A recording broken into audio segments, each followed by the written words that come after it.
네, 반갑습니다. 하와이비치입니다. 선별된 좋은 리포트를 함께 읽어보고 분석해보는 시간을 가지려고 합니다. 오늘 가져온 종목은 기업은 제우스인데요. 왜 제우스를 다시 가져왔냐? 그러니까 지금 또 기간 조정을 주고 있고 이제 고점을 찍었고 무상증자까지 나왔고 뭐 어느 정도 좋다고 하는 내용들이 나오기 시작했는데 이제 기간 지정을 주고 있는 상황이라서 기회를 또 노려볼 수 있지 않을까라고는 차원에서 이제 소개를 드리지만 계속 말씀드리지만 요거는 매수매도 추천은 아니다. 그래서 매수매도 추천 그 부분은 굉장히 이제 조심스럽게 투자자분들께서 보수적으로 판단을 해주셨으면 좋겠다. 네. 그래서 오늘도 이제 퀀티케에서 좋은 기업을 선별하듯이 같이 읽어보고 숨은 뜻이나 배경을 파악해보고자 합니다. 그래서 저랑 같이 읽을 때 이제 들을 때도 이제 이분들의 어떤 노고, 그리고 단어 선택, 구성, 제목 이런 것들이 어떻게 이제 아우러져서 이렇게 그 창작물로 나왔을까를 좀 생각을 해보시면서 읽었으면 좋겠다라고 말씀을 드립니다. 그래서 오늘 이제 퀀트K의 제우스의 최근에 이제 IR 통화나 코멘트들을 살살 체크를 해보면서 최근에 동향이 어떻게 바뀌었나를 좀 확인을 해보려고 해요. 그래서 사실 1월달 초부로 돌아가면은 우리가 좀 많이 변했던 거를 느낄 수 있을 것 같아요. 왜냐하면 1월달, 그러니까 12월 딱 넘어가자마자 1월 초에 그 1주당 2주의 무상증자가 나왔습니다. 그런데 이때 IR 통화한 내용인데 굉장한 자신감과 어떤 회사가 바뀌었다는 걸 느꼈었어요. 그때 우리가 탐방 다녀왔을 때도 탐방 후기가 있었는데 그때도 우리가 제우스가 기존에는 이렇게 공격적이라기보다는 적극적인 모습을 보이지 않으셨었는데 요 내용이 사실 지금까지도 다 유효하다고 보고 있거든요. 그래서 삼성전자 하이닉스로 어드밴스드 패키징 2.5D로 들어가고 HBM으로 들어가고 그리고 세정공정이 예전에는 굉장히 오해를 받던 시장이었는데 뭐 소위 말해서 조금 쩌리 기업 아니면 조금 소외받는 기업이라고 생각을 많이 하셨었는데 이게 지금 또 많이 바뀌고 있습니다. 그래서 세정이라는 게 어떻게 보면은 어떤 분들은 시각이랑도 많이 연결돼 있다고 생각을 말씀하시는 분도 있어요. 반도체 업계에서는 그만큼 중요하다라고 말씀하시는 것 같고 그 최근에 여기서 많이 달라진 부분 하나만 지금 나왔으니까 체크를 해보면 TBDB 관련돼서 그러니까 그 디본딩 장비는 이오테크닉스가 이제 대만 업체 쪽으로 아마 발주를 받은 것 같고요. 아마 안 그래도 이 시장이 계속 한국 업체들이 입지가 높아지고 있다라고 보시면 좋을 것 같고, 그리고 이제 하이브리드 본딩 관련해서는 요거는 좀 지금 시장에 조금씩 알려지기 시작하는 것 같아요. 그래서 하이브리드 본딩 관련된 솔루션은 이제 아직 갖춰지는 회사들이 많지 않지만, 네, 이 부분은 이제 하이브리드 본딩 같은 경우는 본딩 솔루션 같은 경우는 이제 이런 게 구비가 된 회사는 잘 없는데 지금 몇 개 안 되는 그런 이제 솔루션을 지금 거의 다 개발해 놓은 상태이기 때문에 나중에 좀 부각을 받을 수 있다. 결국 우리가 가야 될 목적지라고 하는 부분은 하이브리드 본딩이기 때문에 뭐 HBM4, HBM4E 뭐 이런 다른 차세대 제품들이 나오기 시작하면 아마 12단, 16단으로 가면서 꼭 필요한 장비가 되지 않을까 싶습니다. 그래서 이 부분 좀 다시 한번 말씀을 드리고, 최근에 좀 달라진 거는 중국향 쪽으로 모 보고서에서는 중국 쪽으로 해서 텔에서, 그러니까 이 회사의 경쟁사가 텔인데 텔이 좀 경쟁적으로 지금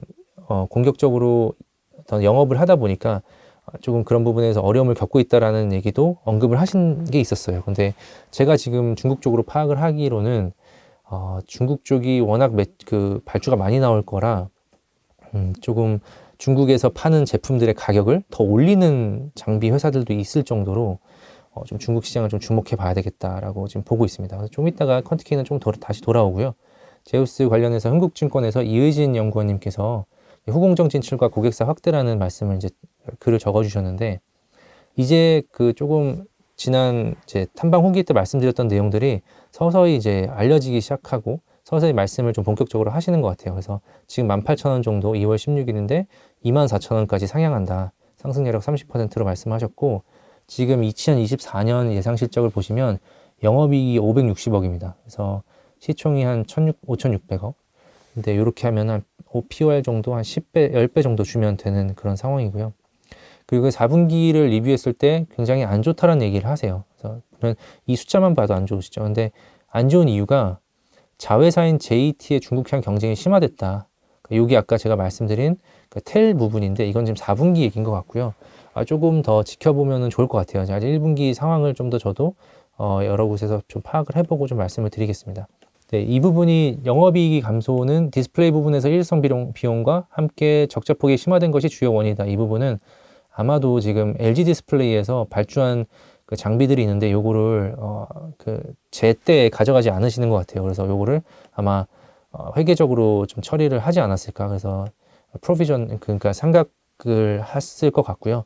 그리고 이 부분이 이제 반영되면서 영업이익이 많이 좀 그 안 좋게 나온 것 같습니다. 그리고 24년에는 후공정향 매출이 본격적으로 반영될 예상이다.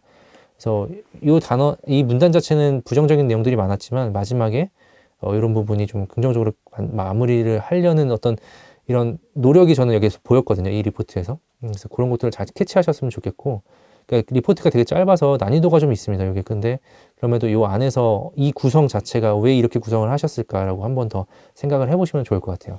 여기서 24,000원을 얘기했는데 여기 이 마지막 문단에 가서 이런 중요한 얘기를 하셨다는 거. 그리고 바로 이어지는 말에서 전공정에서 후공정으로 넘어오고 고객사 확대 원년이다. 그래서 매출액 5,500에 영업이익은 563억을 기록하며 사상 최대 매출액을 달성할 것으로 예상한다. 그러니까 사상 최대 매출액을 달성하는 한 해가 될 거라는 거예요. 그래서 이 매출액이 막 달성돼가지고 뭐 올해 3분기, 4분기 이때까지 뭐 보진 않아도 적어도 올해 상반기까지는 이 회사의 사상 최대 매출액이 어떻게 보면 밸류에이션을 땡겨올 수 있다라는 부분을 잘 체크해 보시면 좋을 것 같고, 반도체 부분에 같은 경우는 JET 매출액은 경쟁 심화, 여기에 텔이라고 나와 있죠. 근데 이게 재밌는 게 잘 보시면 중국 시장에서 경쟁을 하는 회사가 텔밖에 없다라는 거. 그것도 조금 다시 역으로 한번 생각을 해보시면 좋을 것 같습니다. 그래서 이내 그 전년 수준의 매출액을 달성할 것으로 예상되나 제우스 본사의 HBM 후공정 매출액이 신규 반영될 것으로 전망된다. 아까 말씀드린 것처럼 제우스 본사에서 지금 SK 하이닉스 그리고 삼성전자 HBM 쪽으로 세정 장비를 납품을 하고 있고요. 그리고 후공정 쪽으로 이제 그 2.5D 패키징 삼성전자로 납품을 하고 있습니다. 그리고 어떤 분들은 많이 물어보시는데 그러니까 이제 SK 하이닉스가 예전에 무진전자라는 회사에 세정 장비를 많이 발주를 했었는데, 요걸 제가 퀀티케이 잠깐 가서 말씀을 드리면 최근 통화한 내용을 보시면 그런 내용이 있습니다.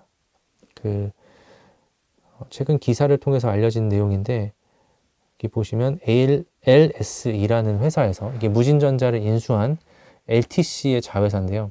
거기서 세정 장비 발주를 한다는 기사가 있었다 했는데, 회사 측에서 확인하시기로는 그 어드밴스드 패키징 쪽으로는 기술적으로 대응이 안 되는 상황으로 알고 계시고, 지금 SK 하이닉스와도 계속해서 협의를 이어나가고 계신 것 같아요. 그래서 이 부분이 계속적으로 발주가 나와서 HBM으로 계속 이렇게 부각을 받는지 체크를 해보시면 좋을 것 같습니다. 그리고 보시면 이제 추가로 24년 중에서 그 북미 고객사양 싱글 타입 장비 평가, 이제는 그 본격적으로 얘기를 하시네요. 그래서 이게 아마 인텔이 되지 않을까. 저번에 영상을 한번 찾아보시면 이제 지금 인텔의 그 본사가 있는 지역과 예스가 있는 지역이 거의 지역이 일치한다. 그런 부분을 좀 말씀드렸었고, 실제로 제우스가 인텔과 예스가 인텔과 굉장히 긴밀하게 이제 이때까지 많이 협업을 해왔었다는 거, 그런 부분을 잘 체크해 보시면 좋을 것 같아요. 그 양산 장비 납품이 예상된다고 이미 여기서 말씀을 하셨네요. 본격적인 고객사 어플리케이션 확대의 원년이 될 것이다. 그래서 고객사는 SK 하이닉스, 그러니까 원래 제우스가 SK 하이닉스 쪽으로보다는 삼성전자와 굉장히 긴밀한 관계를 유지했었는데, 작년에 본격적으로 어드밴스드 패키징 쪽으로 세정 장비를 SK 하이닉스로 발주를 받았고요. 그리고 인텔 쪽으로 지금 나가는 거, 요것들을 잘 체크해 보시면 좋을 것 같고, 아마 인텔이 또 코어스 2.5G 패키징을 하기 때문에 그거랑 또 연결이 되지 않을까라는 기대를 좀 해보면 좋을 것 같아요. 그리고 마지막으로 디스플레이는 국내 및 중화권 고객사양 기수주 금액을 기반으로 적자폭 축소할 것으로 예상한다.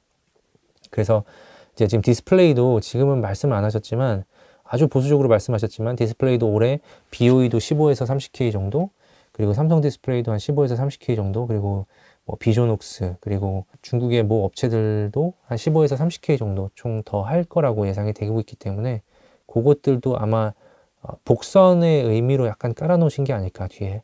그러니까 잘 보시면 리포트의 맨 마지막 줄을 항상 그 다음을 위해서 써먹으시려고 이렇게 살짝 써놓는 게 아닌가라는 느낌을 받기도 하고 있거든요. 그래서 그런 부분을 잘 캐치하셨으면 좋겠고, 제우스에 대한 투자 의견 바이, 그리고 여기 이제 밸류에이션을 해놓은 내용이고, 내년 매출액 성장 근거가 후공정 관련 세정장비 매출에 있다. 그리고 국내 양사를 고객사를 확보한 것은 긍정적으로 평가한다. 이 부분은 굉장히 긍정적인 부분입니다. 그래서 특히 HBM에서 지금 거의 독보적인 상황을 그런 평가를 받고 있는 SK 하이닉스 고객사로 뒀다는 거, 그 부분도 굉장히 좋은 부분일 것 같고, 동사의 과거 3년 평균 PER 11배 정도, 그러니까 상단 16배 해서 이런 것들도 한번 우리가 밸류에이션 할 때 체크를 해보시면 좋을 것 같습니다. 그러니까 슈팅이 나오면 여기 정도까지는 가겠다. 그러면 이 정도 가까이 갔을 때는 조심해야겠다라고 생각을 해보시는 것도 좋을 것 같습니다. 그리고 HBM 관련 PO와 매출이 본격적으로 발생하는 현재 시점에서 상단 밸류에이션을 적용하는 것은 무리가 없다고 판단한다. 이 상단을 쓰자는 말씀이시네요. 그래서 16배를 쓰자. 그래서 되게 공격적이시네요. 그래서 상단 밸류에이션 적용하는 건 무리가 없다. 이 정도까지 말씀하실 정도면 굉장히 좀 톤을 좀 강하게 쓰신 게 아닌가 싶고요.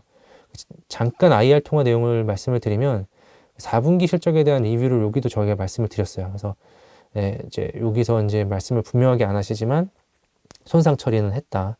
그 말씀하셨고, 세미콘 코리아에서 우리 회사 이제 로봇, 그러니까 제우스의 로봇이 나왔는데 이게 평가가 굉장히 좋았다고 해요. 그래서 삼성전자 공장 자동화하고 연결될 수 있는 부분이 있냐고 여쭤보니까 아무래도 이제 고객사의 그 결심이 달려 있다고 말씀하시는 거 보니까 아마 시간의 문제가 아닐까라고 생각을 하고 있고, 최근에 이제 어드밴스 패키징으로 삼성전자에 추가로 발주를 받은 게 있는지 여쭤봤는데, 신기한 게도 작년에 받은 800억 그리고 하이닉스로 받은 200억 정도 1000억 이외에도 작년에 탐방 이후에 또 추가된 물량이 있다고 하세요. 그래서 그런 부분이 올해 하반기쯤에 또 추가적으로 좀 업사이드로, 그러니까 추가적인 예상하지 못했던 어닝 서프라이즈로 좀 나와주기를 기대를 할 수 있을 부분이 아닐까 싶습니다. 그래서 여기는 지금 아까 LSE, 그 LTC라고 하는 그쪽 세정장비 회사의 기술력 차이는 한 3년 정도 좀 보고 계신 게 아닌가 싶습니다. 네.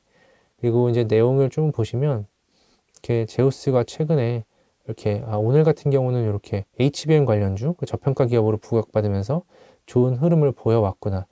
시간 순서대로 이렇게 좀 보시면서 최근에 이제 기업 제우스의 어떤 주가 흐름을 이렇게 제우스를 검색해 보면 제우스 최근에 이제 주가를 보시면 무중 이후에 좀 피크를 좀 찍었다가 최근에 이렇게 기간 조정을 좀 주고 있습니다.